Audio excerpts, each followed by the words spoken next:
So let's get started. Number one, are you from Vancouver or how did you end up here?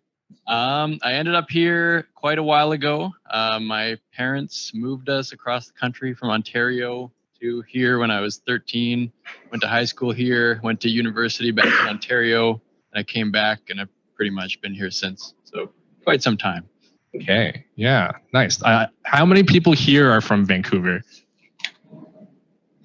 Okay, that's like maybe 10%. That's pretty typical. Okay, next. How did you get started making games? Yeah, well, I guess in some ways it goes right back to when I was a kid and making little figurines, like little weird games with like paper and like making cards. I made like a Naruto card game at one point and like a Super Mario card game and stuff like that, like with my brother and my friends. And then, but I guess more seriously, as I got older, I had a really like awesome high school and we had an IT class and they taught us how to use Flash. And that was another like big like step toward it. And like I got really into Flash and learned a little bit of the action script that could make a very rudimentary game. If anyone knows the Impossible Quiz from like Flash, I made like my own one of those kind of, and like that was like maybe like the first like video game I made. And then it got really serious. I went to university and I did computer science and I learned programming, which is pretty important for that aspect of making games. Another big thing that happened when I was in university was I started doing game jams. I did Ludum Dare. I did the Bacon Game Jam, which is the one hosted by Reddit. And yeah, so I got into like completing a game in a weekend and I learned Unity by doing that. And then by the time I was done university, I got into the video game industry in Vancouver here. And I worked for 2 studios in town here. And then after that, I kind of started the indie phase of my career, which I still am in. Great. Does that sound familiar to the folks here? Similar? Yeah. How did you go from working at a game studio to making your own games in the indie sphere? Yeah, so I guess part of it, goes back to my last answer of saying like, yeah, I was doing game jams and hobby projects and stuff, and I think that was really kind of crucial for making that step because I had the basic skills to do it, right? But a big part of it was the second job I had in Vancouver here. The company I worked for allowed me to work on my own thing. They weren't like really annoying like some of the AAA companies and tell you you're not allowed to work on your own game at all. And most companies will say, yeah, not on work time, obviously. But this company even went so far as when I had downtime on the job, they said, you can work on your indie game. So that was incredibly generous. And then at one point, like I got serious with my indie game. It was Pony Island, was my first game. Oh yeah, there it is. And I decided to make a step of going part-time at my job. And again, another stroke of luck and benevolence from the employer that I could do this. But I said, could I work like 3 days a week? And then I went to 2 days a week. So I had all the rest of the time to work on my indie game. And I needed that time to finish it and release it.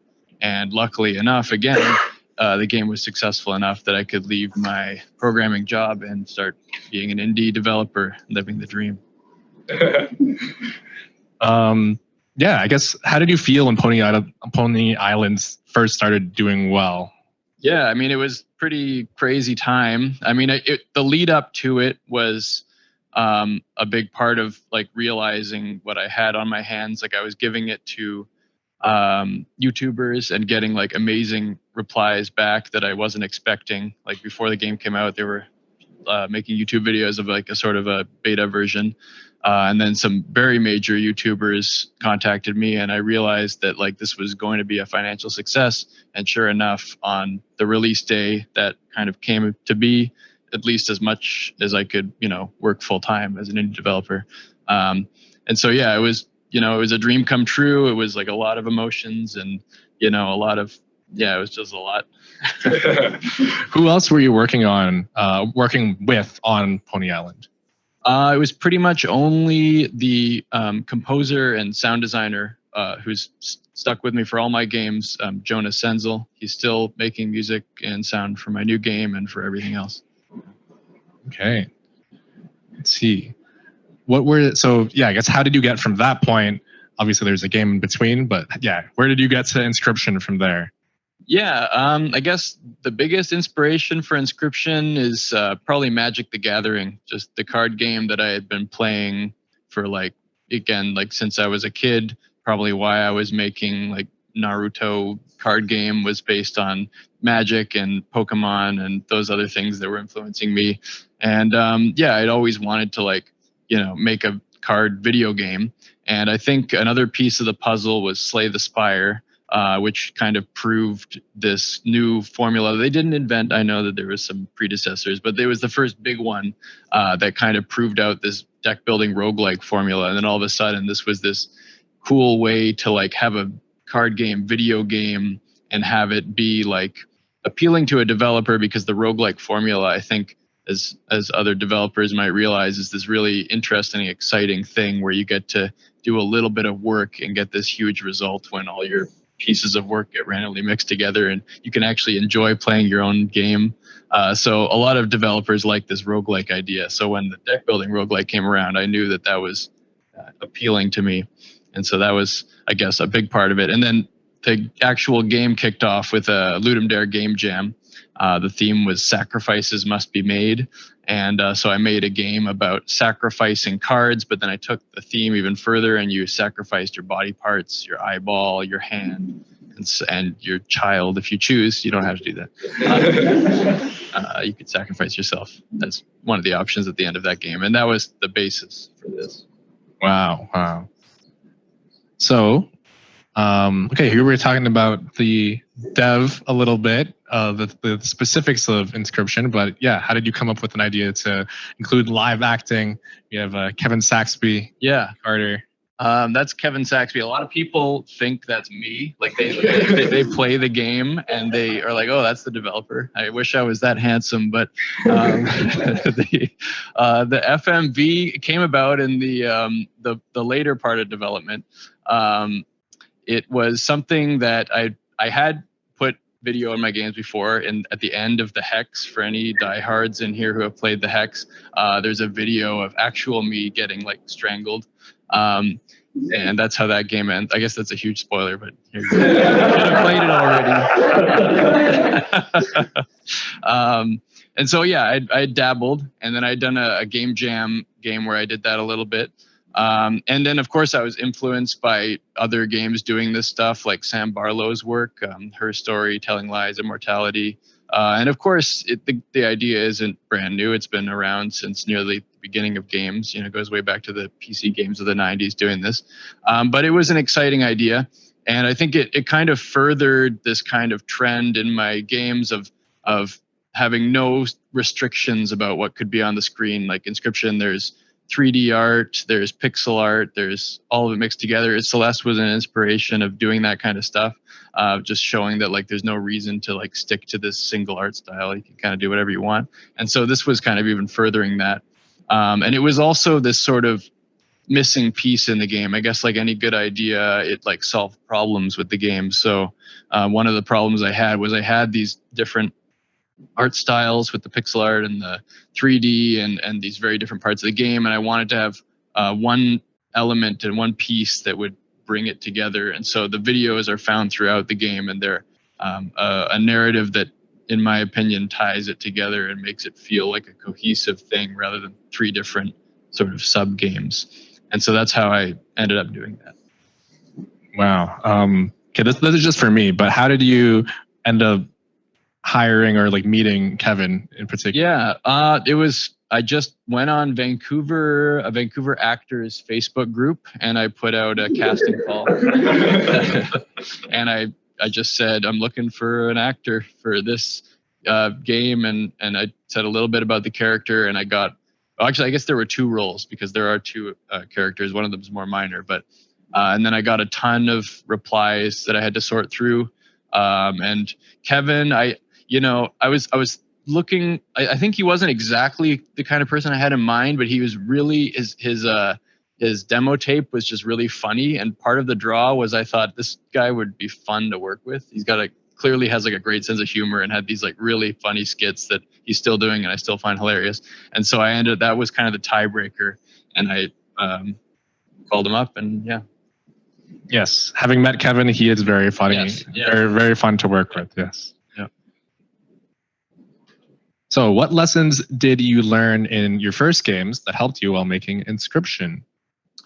Yeah, I guess tons. I mean, yeah, I like all the skills involved in making a game were learned over many years and like refined over many years. And so like making these other games for 5 years, I guess if you combine like Pony Island and the Hex, was just 5 years of practicing the stuff I do every day. And so it's hard to like refine that down into like a single lesson or anything. I don't think I had a great answer prepared for this one. Yeah, maybe I'll go. Everything. Yeah. That is okay. So yeah, I think this one's really interesting because this is in my space, but how did you build a community and player base before the full launch?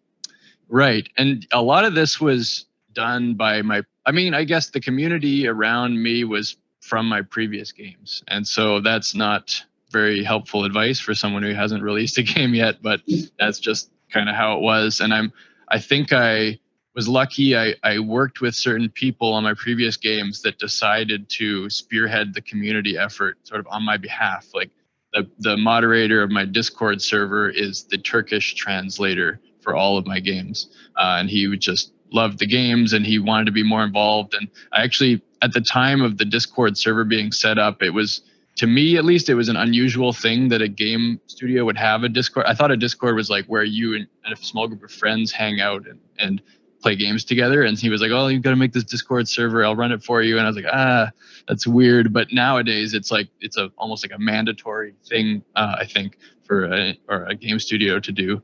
And so I guess good luck of having someone like that to spearhead it. And my previous games, and I think the hype around the game before launch was largely due to the trailers. It was largely due to Devolver's marketing efforts. I mean, the first big thing they did was they re-announced my game, which had already been announced, but we re-announced it at E3 with pretty much the same trailer. But because it was placed in E3, it was like a massive difference, and it was part of Devolver's like crazy live action bonanza. So that launch was like triple what my original one had been, at least. So another big part of this was having a publisher behind me that was pushing it. Yeah. Good job, my colleagues. Okay, well, I guess this is kind of self-explanatory, but how was the game received at launch? And then how did you feel when it started to grow like super, super popular?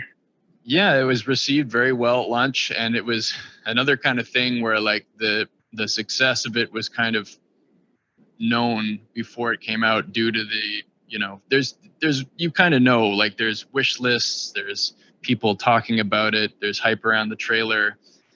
It's not too typical that like none of that gets any attention and then the release happens and then it's like a total, that does happen, I think. Maybe Undertale and games like that come to mind, but for me it was apparent in the weeks leading up that this was going to do well, and it did. There were some scary moments where I was getting some very negative comments at the beginning about not liking the second half of the game and stuff, and I had some fears that like that was going to be like the dominant narrative about the game. I had a nightmare after the release day that like all the Steam reviews said that, and like it had like a negative score on Steam. And then I woke up and that was not the case. But yeah, it was received very well and had good reviews. And there was a few negative reviews that said the same thing, but for the most part, it was pretty good. And I guess it kind of stayed good ever since. Yeah. Yes. Wow. But I think anyone who has released the game has familiar with nightmares. Yeah, yeah. That's what happens if you read Steam reviews right before going to bed. What is an efficiency that helped you build such a big game largely on your own in just a few years? Yeah. Yeah, I think I do work pretty efficiently, and it partly is because I am working alone. I mean, So I also watched this like 40-hour Psychonauts documentary and was like amazed by it. But I was also amazed by how much time they spent in like a room talking about it. Like, it's like I couldn't obviously make Psychonauts, so I'm not saying like that wasn't necessary at all. But like, there's no time spent to make convincing someone else of what we're doing here. Like, I'm the only person who's deciding what we're doing here. Luckily, like my collaborators, like Jonah doing the music, he's totally cool with that. He's like, what do I do? And I say, here you go, and here's a scene, make a music for it. And I don't second guess him. I guess another part of it is when you do have collaborators, the most important thing is to pick people who you trust to do it themselves and without any feedback. Like Jonah is so good at what he does that I rarely ever ask for any changes. Like he just sends me the song and I say, good, it's in. And that's the end of the conversation. Not a perfectionist. I think that helps. Using tools that are good. Unity, if you know what you're doing in there, it can save a lot of time. I'm always looking for ways to optimize, like stuff like the Sprite export. I don't use Sprite, but now I'm kind of jealous that you have that kind of thing, because that's one part where I'm not as fast. I guess that's all that. Lots of things. Okay, a little bit of fun for this question, but which secret in Inscryption do you enjoy the most? Well, there was just like, this is a really coincidental thing, but there was a new little secret hunt that was released at the PlayStation version last year, and it's sort of in the console versions, and it tells the backstory of a very underdeveloped character that is simply a card called Plasma Jimmy. And I decided to like turn Plasma Jimmy into sort of like Jimmy McGill from Better Call Saul. And there's like a backstory now that they've just uncovered. And it was like total coincidence, because like it actually was today that they found the final like YouTube video that ends the thing. But that's got to be my favorite thing. And they got the Better Call Saul thing, so that was great. Nice. Wow. I mean, they took a while to get there, which is surprising for ARGs. Yeah. They it was no one was bothering to look for it. And then like about a week ago, I just kicked into high gear, and all of a sudden I'm getting emails asking about stuff, and now they've done it. Yeah. How important do you think all of like the ARG stuff is in the success of your games? I don't think it's essential, but it probably helped. I mean, it's usually something that people, if they approach me to talk about the game, they mention it. So it's something that a few people will experience firsthand when the game comes out. The community around solving these secrets is a very small percent of the players that will actually play the game, but it's something that a lot of people hear about secondhand. And I think the people who hear about it secondhand get almost as much enjoyment out of it as the people who kind of did it live. I almost like how the people who hear about it secondhand, they don't have the whole story. They just like heard these rumors that there's these secrets, and they know a little bit about it. And it adds this sort of air of mystery around the game that I really enjoy, where you know that there's something going on there, but you don't quite know what it is. And I kind of like that. Mm-hmm. I think it definitely, it was positive, especially when, I didn't know that little kids really like creepypastas. Yeah, until my nephew, when he was like 4 or 5, we were playing Minecraft together, and he's telling me about Herobrine and like Alex with like bloody eyes and all this stuff. But he's just like making up these creepypastas based on like what he's seen in YouTube videos.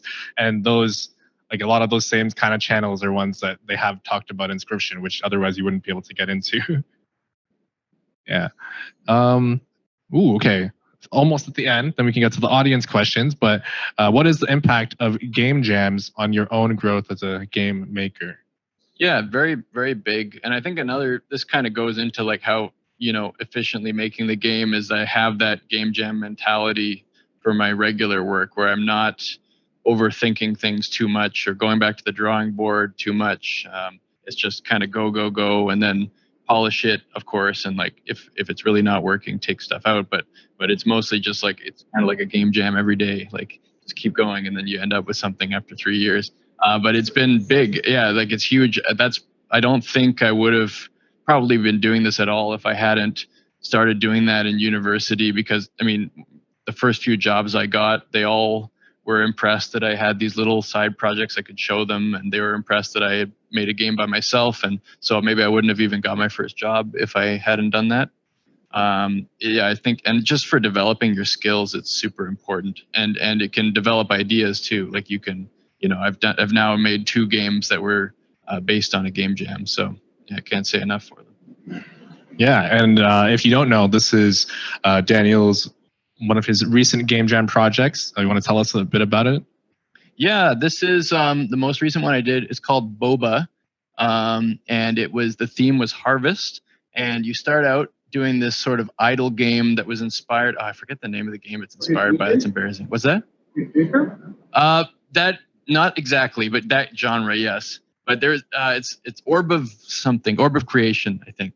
I was inspired by, and it was doing something like that. It is similar to Cookie Clicker, and you start off with this sort of civilization idle game, and you're harvesting these mysterious pink balls, and eventually you are managing 3 civilizations in like early Earth, early history, and then you're eventually managing 3 planets worth of civilizations, and then you eventually learn that the pink balls have all been going into space for this giant bubble tea that's drank up by this galaxy-sized alien. And that's what that is. I spoiled another one for you. So. Very unique ideas you got there. And what Daniel didn't mention was that it won Ludum Dare. Yes. So congratulations. I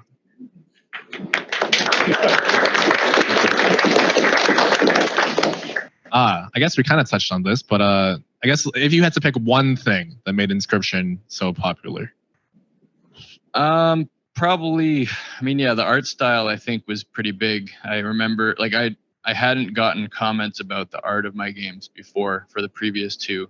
And I put a lot of work into this one. I should say I didn't do all of the art. I did anything that was 2D, and I kind of like was the person placing things and kind of like designing the visual effects and stuff, but the 3D assets were made by a professional 3D artist, and there was a few other artists that contributed. But I think the visual style is very big, and yeah, I agree with Jared's take that that having a flashy looking game is like huge. Okay, well, thank you very much, and we'll open the floor. Oh wait, no, I have one more. Oh wait, 2 more. I forgot. My bad. I definitely prepared a lot for this event. What is the secret sauce for people who want to spend their life making their own games? Secret sauce is to get money. So if you have like a rich uncle, you could try to kill them, or you could win the lottery. To be self-sufficient as an indie developer, it's very hard. It's very unlikely. I feel very lucky that I was in this position to do it. A lot of things went right in my life to be here. I guess if you have time to just practice what you're doing for a long time, then that's a pretty good way to do it, but it's not easy. Money is a good secret sauce. And what are you working on next? I'm not going to reveal it, but I would like to reveal it this year. I'm hoping. Did you say you actually have Jeff Keighley's number? I don't, but I know people could do. Okay, because I'm going to try to get that and try to get in the Game Awards. We'll see how that goes. Okay. Wow. Okay, but yes, now we are at the audience questions. Thank you.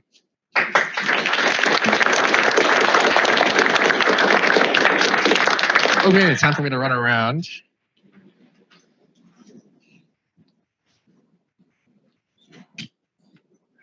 Great presentation, very enlightening. As a person who's just starting a new side project and kind of want to carry it to the end, and I'm like the GDD early pillar stages, how do you best do time management, like outside of, like, even if you were working part-time, on the work-life balance of this, because I know it's very addicting. Yeah. And second question is, did you use task management in pre-production? Like, was there like a Jira or a dartboard in your life? Like, what did you use there? Not in pre-production. I think the most organized I get is near the end, actually, where I'm tracking bugs and issues and stuff, where I actually have, analytics data, and I have like boards of bugs and stuff, and that's where I get serious. But my own process is not planning much in advance. Like, I'll keep track of ideas, but mostly I think it's important to just hit the ground running and start trying stuff and see where it leads. It doesn't work for everyone, but that's how I do it.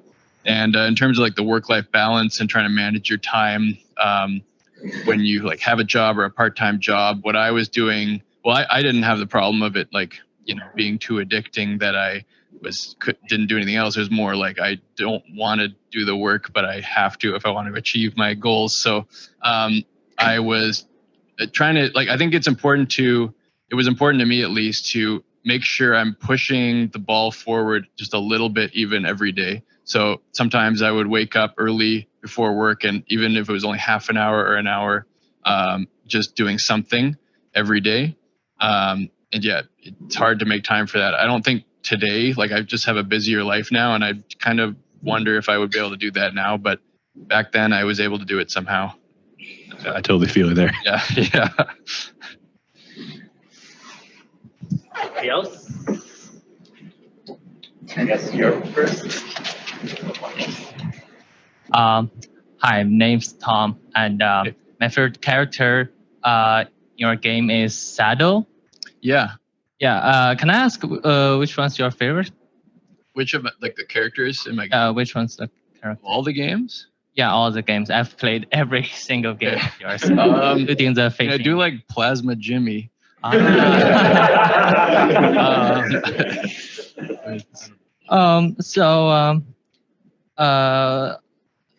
Because I saw Saddle's face in Inscryption 2, Yeah. and Saddle was originally the Hex character, right? Yep. So I'm starting to curious about the story of those games. Did you have the whole story at the beginning? Definitely not. It was something that it was slowly arrived at over time. And the Hex, I struggled a lot with that. I had no idea at the beginning. Sometimes I have a loose idea, but the details fall into place as I go. And I think with both the Hex and Inscryption, about halfway through, there was sort of like a light bulb moment where the rest of it clicked in. And so that's kind of just how it's been for me. Okay, thanks. And I have another question. So one thing I feel good about Inscryption is the atmosphere, including the background music and the scene, the dark room. So have you consulted a psychologist about it? It's such a because I'm so sick that I shouldn't get help, or have I consulted them to find out how to prey on the human psyche best? For both, I guess the answer is no. Oh, okay. Must be a genius about this. One more, sorry. Okay, so there are a lot of mini games in your game, and I want to ask, does the scene comes first or the mini game comes first? What was the what or the mini game? The scene. I mean, yeah. Yeah. So it depends, I think. Yeah, sometimes there's a really good idea for a mechanic that can how do we make this work thematically? But then sometimes there's a theme where it's how do we get game mechanics to work for that? And I'd say it kind of 50-50 maybe. Okay, right. Thank you. Thank you.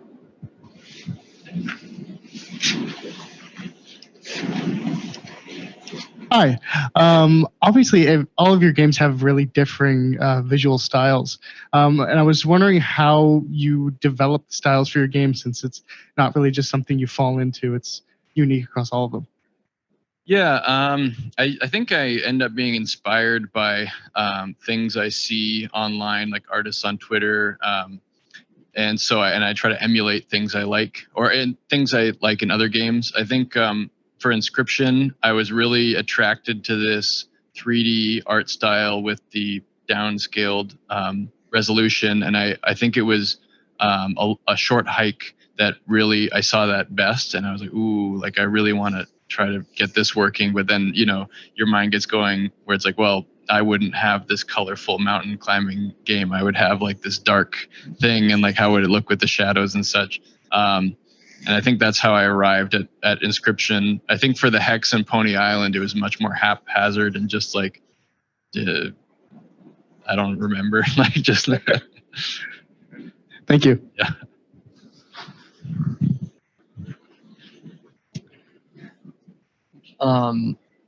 I want to ask you kind of about your mindset of setting up a really fun game loop for the player and then halfway through the game turning it into something else. How do you approach that without losing player interest, or designing it so hopefully players will keep playing?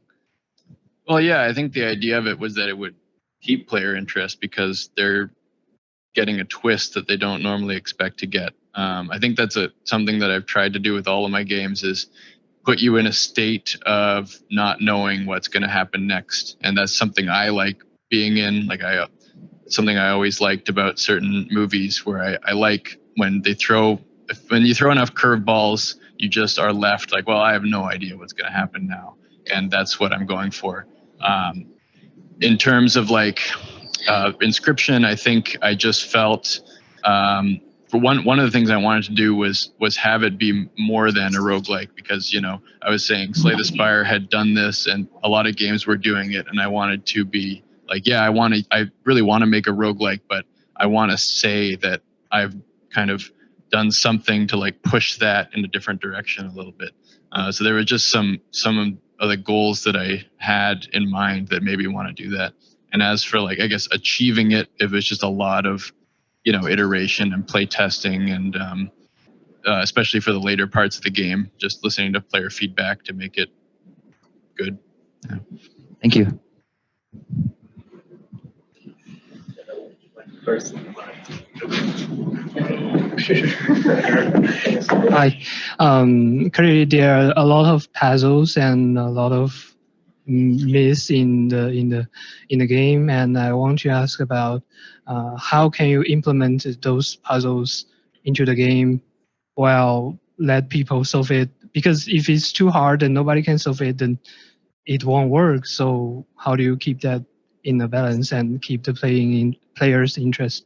So you're just talking about like the puzzle, like The puzzle design in the game. puzzle design. Yeah. Yeah, I think it goes back to kind of the last thing I was saying, where it's really important to put the game in front of people and play test it. And I think you have to do that all throughout development. Do it as early as possible. You'll probably save yourself work later, because inevitably when you put it in front of someone, you're going to make all these notes and you're going to have to change a lot of stuff. And if you've already made later decisions, then you might have to rethink those decisions or redo stuff. So it comes down to play testing, and then there's like the rough play testing early on, where you're like, this whole mechanic isn't going to work, or this whole thing isn't going to work. And then there's like the finer detail play testing near the end of the game, where this puzzle has this specific problem and I need to rethink this puzzle and so on. But I guess the short answer is to play test it a lot. Okay, thank you.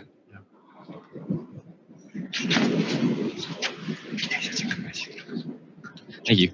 So I want to ask, how did you deal with measuring your scope and handling scope creep for the development of Inscryption? Sorry, say again? How did you manage with managing your scope and the scope creep for Inscryption? I was in the lucky position of not needing to finish the game by any specific time. I did have in mind like a 3-year development time, because that's how long the Hex took, but it didn't have to be that. So I wasn't that concerned about the scope changing. Some studios have 50 people on the payroll and you have to finish things on time. And luckily I don't have that problem. So I guess the answer is that I didn't have to worry about it too much, but I think when I got closer to the end of the game, the scope would start to like lock in place, where it's like, if I'm a month out from development, there's certain things I can't do. If I'm a week out, there's tons of things I can't do. And you just have to, at some point, I think you have to lock in what the whole vision for the thing is. It doesn't have to be at the beginning, or it doesn't even have to be halfway, but the scope has to be locked at some point, and then you work toward finishing it. Thank you. Thanks. My friends and I had an unique experience at the game launch, and I'm curious if you can give us some developer insights without the 40-hour history lesson. From our perspective, our friends felt like they were one of the first to get to Chapter 2, and it felt like nobody, at least as the social media that we checked, was talking about it, and it almost seemed like nobody knew there was a Chapter 2. Number one, is that the case? Was it like hush hush until the game's release about the second half of the game? And then number two, do you have any insights? I think you mentioned analytics at some point. You feel like that's an important thing for indie devs to actually track? Depends on the game for analytics, I would say. As for your friend, there was like a quite significant beta that was a sort of like public-ish beta where people could openly queue for it on Steam, and then I could let in like massive amounts of players like when I chose. So when I like was in the last few months, like every time I do a patch, I bring in more players. And so this pool, which was thousands, played the whole game. So it wasn't like this like secret, but your friend might have been like one of the first to like get there, you know, when the game came out. But it wasn't like this secret that they only knew. Sorry to tell them. They could have been part of that pool. I don't recall exactly. Yeah. Well, it's possible that they got in on the first beta and they got there first. And so if you tell me their address, I'll send them a medal or something. Cool. Do you have insights? Like, did you know when the first player reached Chapter 2, or for example, the last secret? I mean, the first person probably would have been one of my friends that I was showing it to before I even made it public. But yeah, for the analytics, like it was more like aggregate stuff, right? Like how many people get to part 2 and how long does it take, and how long does it take to get into part 3, and which bosses are hard and stuff like that.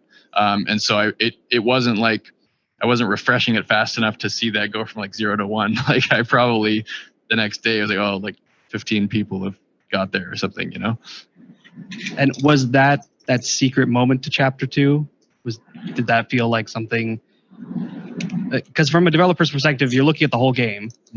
But as players, is like that moment of whoa, the whole thing has changed. How did you manage that as the dev who sees the secrets? How do you still keep the element of surprise?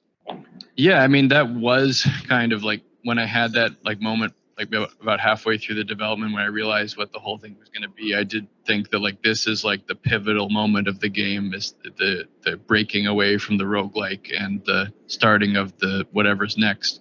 And so I did everything I could to make that moment as impactful as possible. And I did everything I could to foreshadow certain things a little bit, but to not give it away. So I guess I knew it was important, and I did everything I could to kind of deliver it the way I hoped it would go. Thanks. We'll have time for one last question. Hey, I'm a huge fan. I had two sort of questions, one pragmatic and one more thematic, I guess. After I finished the game for the first time, I was really surprised to see like so many stock assets in a game that I thought was really like stylistic and really cool looking. And I wanted to know like what were the challenges and like the process of like going through the Unity asset store and finding all that stuff. And yeah, well, it was less a challenge and more like a benefit, right? Like I felt I could get away with it because of the amount of post-processing that was applied to the screen, because of the downscaling and the color palletization and everything else that happened.